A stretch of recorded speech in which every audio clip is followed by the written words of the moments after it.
nice way to show your gratitude is by making thank you cards. Due to the pandemic, it is best that you avoid close contact with others. So instead of making handwritten cards and handing them to those you are thankful for, it is safer to create digital thank you cards and email them. It is best to use Google Slides to create your digital thank you cards so that you can have more creative freedom.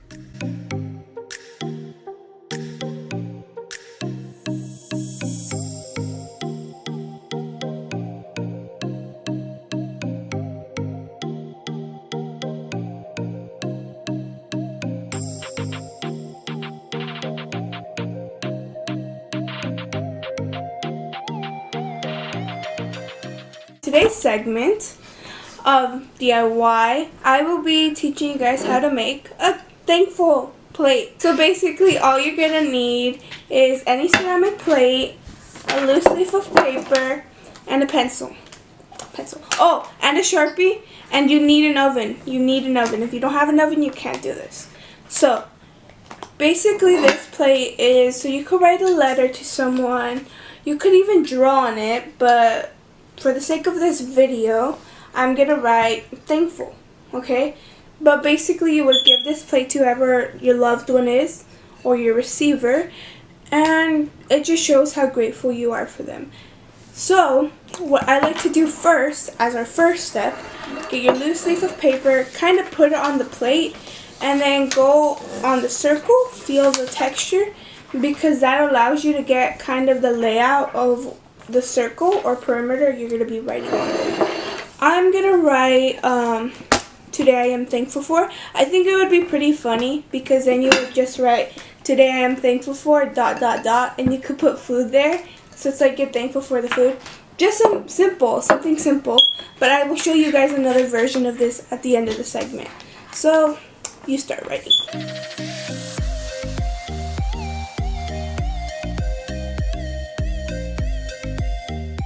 Okay, so after you're done writing whatever you want to write, you're going to flip your paper to the other side. So the blank side of your paper.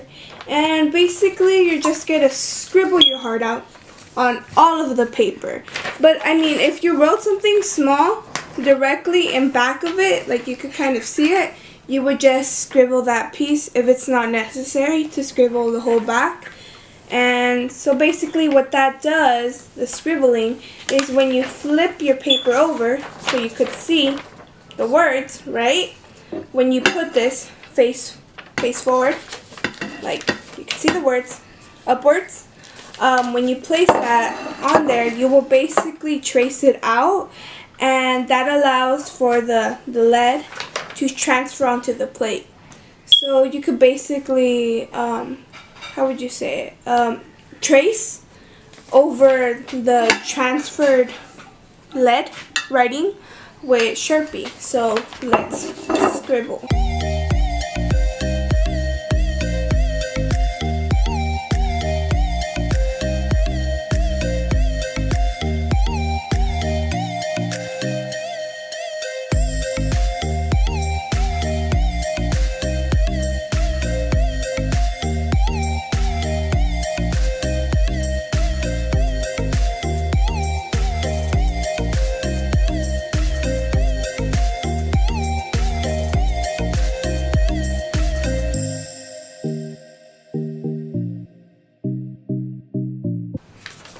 Okay, so a helpful tip would probably use as much as lead as you can on this section, because you wanted to get it as dark as possible so that when you transfer it, it'll come out as pigmented as possible. So you see my words are here, and when I flip over my page, there's a scribble on the back. So now face forward, what's going to be facing upward is the words. And we're going to put that on the plate, like this. See? Can you see? Okay, so the scribbles are on the back side of the page, and the words are facing upwards, towards you, okay? So, you're simply going to put that down, and make sure your page doesn't move. And now we're going to trace over the words you wrote, okay? This should allow for the back lead to transfer onto your piece of plate.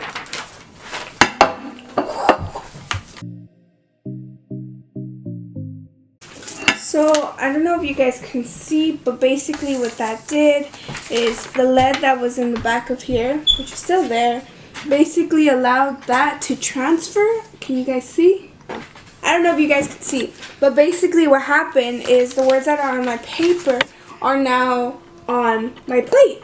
They're not permanently on there, which means the step we have to do now, is go in with our Sharpie, and yeah, that's basically what we have to do next. So I'm gonna get my Sharpie. So we're back.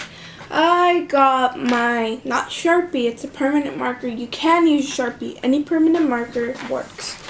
So the words that I'm not sure you guys can see are right here. They have been transferred, but they can be easily rubbed off, so you want to be careful on this part. Get your Sharpie and trace over it.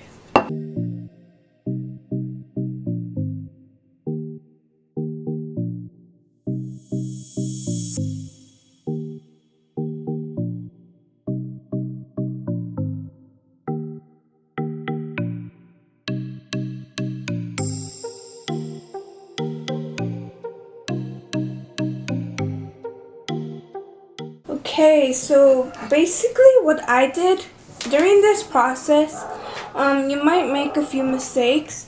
So don't feel scared to change anything from the original. As you can see, I wrote 4 in a capital F instead of a lowercase. Any changes you guys want to make, it's fine. So basically, now that I have it in Sharpie, we're going to put it in the oven for 400 degrees, okay?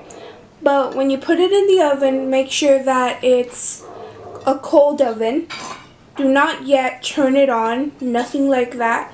Because if you do that, since this is made of ceramic, it may burst, break, whatever you guys want to say, but it'll break, and you don't want to do that. And because of the temperature difference is the reason that I want you to put it in while the oven is still cold. Okay, so once you put it in, put your oven to bake through 400, and it's gonna bake 400, okay? And once that's done, you have to wait an additional 40 minutes, let your oven cool down, let your plate cool down, because again, the heat difference, your plate might shatter or break. Okay guys, so I forgot to mention something. You have to leave it in the oven for 40 minutes. But anyways, after you leave it in the oven for 40 minutes and 40 additional minutes for the oven to cool down, your plate should look something like this. I added some cookies just to make it fun. But at the end of it, this should be permanently on your plate. Don't rub it too hard because then it'll come off, but it should last a very long time.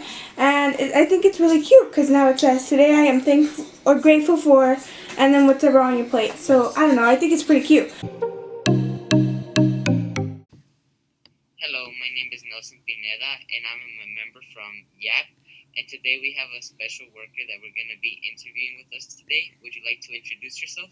Sure. Hi, everyone. My name is Miss Gandhi, and I'm the English 10 teacher. Hello, my name is Sylvia Perez. I'm an ER nurse. So I've been a teacher for 12 years now, if I'm doing my math correctly, but I've been at Gertz for 10 years now. I've been working as a nurse for 20 years. So right now during distance learning, it's a little bit different, but usually I wake up in the morning, get ready, take my dog on a walk, so I'm prepped for the day, and then I make sure I log on a little bit early so I can check my lessons for the day, answer some emails, and then go through the day of Zoom. Sometimes I have meetings afterwards. If I don't have meetings, then I grade or lesson plan for the next day, and of course answer some emails as well. It ranges. I always tell my patients that ER is like Forrest Gump once said in the movie, life is like a box of chocolate. Well, likewise, emergency department is like a box of chocolate. You never know what you're going to get. It could be through simple procedures to a critical patient or trying to resuscitate a patient coming in the door. by the ambulance bay, you just never know what you're going to get, and you need to be always prepared. So I guess some of the challenges I encounter is really connecting with students. It's really difficult to do that through a screen. I really get my energy by seeing my students, talking to my students, laughing with them. So now I'm just in a room laughing by myself. So that's been a little bit awkward, and it's a little bit difficult. So I really appreciate it when students have their screens on. I can see them laughing or engaging with me by writing in the chat or getting on the mic. But other than that, it's been difficult to, I have handouts that I don't get to give to students anymore. So now they have to write down notes that I don't usually have them write down. Yeah, I think, and usually I share my notes with students so they can see what I'm writing and how I annotate. And now that's been really difficult as well. So that's been tough. I think those are the hardest things so far. Overall, but I can say this year has been very challenging for me and for the rest of the team. I know not only for the emergency department, but for the whole medical field. What has been very difficult for me at the beginning of this pandemic is that we didn't have enough PPE, which is the protection gear that we need to take care of these COVID patients. It was very frustrating not to have what we needed to protect ourselves and to help others. That is something that made it more difficult. And also you have to kind of like step back now. We are so trained to go in there and do what we need to do, what we were trained for, the measures that we need to do to help somebody survive. And we need to do a step back in terms of we need to protect ourselves first before we go into the patient's room, because if one goes down, one of us go down, the team goes down. Those are the challenges that we've been having in terms of like having what we need to help these patients. I think just being with students, like just the little things. Sometimes students will get on the mic and say good morning, or when they answer my little question of the day, that really is great. Or when students share things with me, send me a little email about what they're up to. At the end of the period, students say, bye, miss, hope you have a great day. Like, I love that. I just love those interactions with students, and that just makes me so happy. I also love it when students turn in assignments, and I can tell that they understood what we were doing in class, and they did a really great job. That it was just energizes me. It makes me really, really excited. What helps me push forward? I think that's an easy question. What helps me and keeps me on my feet is my faith. And I think that's what has maintained me very strong. My faith has helped me to maintain myself very firm and very focused when I deal with a variety of patients with, like I said, with variety of conditions. I've always have that mindset that that's what helps me go on and move forward.